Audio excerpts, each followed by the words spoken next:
Look, I'm not saying UFC heavyweights should panic.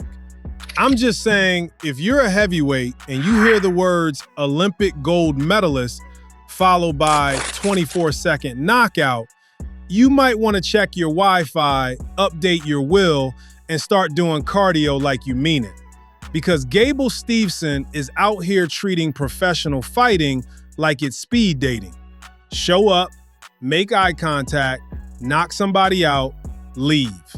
And Joe Rogan, who doesn't hand out compliments unless a man is either terrifying or shaped like a refrigerator, basically looked at Gable and went, yeah, the division's cooked. Now, before we get carried away and start engraving belts, let's do what we do here. Because the story isn't just Gable might go to the UFC in 2026. The real story is the heavyweight division is in a strange place. The UFC loves a spectacle, and Gable is positioning himself like a headline, not just a prospect. So today, we're talking about what's real, what's hype, what's wishful thinking, and what happens if the UFC signs him this year. Reggie Cross, behind the lines. Let's get into it.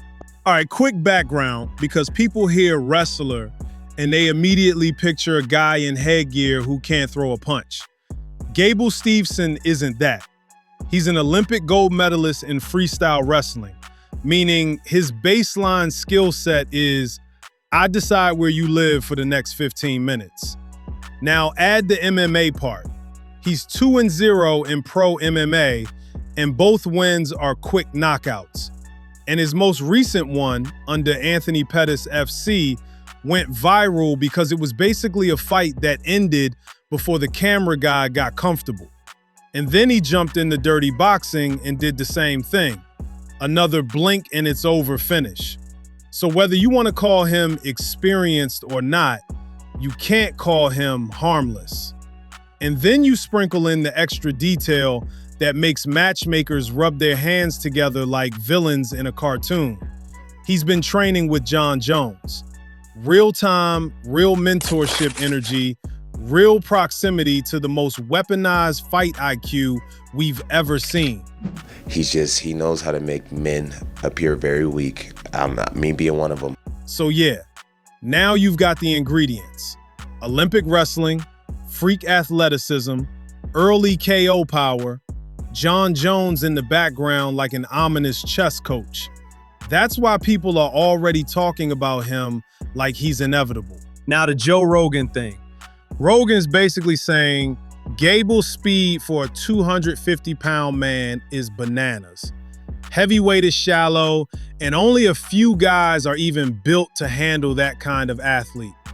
And listen, Rogan gets excited. That's his job. He sees a freak athlete and his brain immediately goes to, this is what humans will look like in 2040. But here's what matters. When Rogan talks like that, it does two things. It makes fans lean in. It makes the UFC look like they're behind the curve if they don't sign the guy. So now the hype has momentum. And momentum is a currency in fight promotion. But let me slow everybody down before we turn this into a future champ parade. Because right now, Gable has something that's both amazing and annoying. He has highlights, but he doesn't have minutes. His fights haven't gone long enough to answer the questions that actually matter in the UFC. Like, what happens when he's tired? What happens when someone makes him miss and makes him reset? What happens when a veteran leans on him, forces clinches, drags him into ugly positions? What happens when he shoots and the other guy threatens him with a real submission chain? And heavyweight is one of the worst divisions to learn this stuff in public. Because at lightweight, a mistake can cost you a round. At heavyweight, a mistake can cost you years off your lifespan. So yeah, he looks like a cheat code, but we haven't seen anyone try to unplug the console yet. Now here's where it gets weird, in a very 2026 way. There's been enough talk about a potential White House UFC event tied to the US 250th anniversary that people are already building narratives around it. And Gable, he's basically said the perfect world for him is fight 1 or 2 more times, sign with the UFC, and debut on a massive marquee stage like that. Now, is that guaranteed? Of course not. But it tells you how he's thinking. He's not thinking, I just want to get in the UFC. He's thinking, I want to enter the UFC like I'm already a storyline. And that, whether you love it or hate it, is how you get pushed fast. Because the UFC doesn't just sell fights. They sell moments. Moments on Paramount. Quick timeout, because I know what happens. You watch one clip of Gable knocking somebody out in under 30 seconds, and suddenly you're like, all right, Reggie, I get it. You think he's the next champ. Well, I'm not saying that, but what I am saying is the heavyweight division is wide open coming into this new year, and we do know the end of 2026 will look much different for the division than the beginning does. But if you like breakdowns that don't feel like marketing copy, hit subscribe. No drama, no fake outrage, just fight stories, real context, and the stuff you don't get from highlight edits. And drop a comment right now. If Gable signs with the UFC in 2026, do you want him fast-tracked or slow-cooked? All right, back to it. If I'm the UFC, here's what I do. And it's boring, which is how you know it's correct. Step 1. Give him one more legit fight outside the UFC. Not a punching bag, not a guy who shows up for the check, someone who can survive the first minute and make Gable work. Because we need to see him solve problems, not just erase people. Step 2, bring him in with control. That could be Contender Series, or it could be a featured debut on a big card where you pick the matchup carefully. And then step 3, his debut opponent needs to answer questions. Not, can he knock out a heavyweight? We already know he can hit. The question is, can he deal with somebody who can jab? Can he deal with someone who can clinch and stall and dirty box? Can he keep composure when plan A doesn't work instantly? That's how you develop him without lying to the audience. And this is where the White House debut idea becomes both brilliant and dangerous. Because if you debut him on the biggest stage imaginable, you're not debuting a fighter. You're debuting a promise. And promises are fragile. The UFC can build a star, no question. But if you skip steps, heavyweight will collect the debt with interest. So if the plan is 1 or 2 more fights, then sign, then mega debut, those 1 or 2 fights need to be chosen like his career depends on it. Because it does. So is he top 5?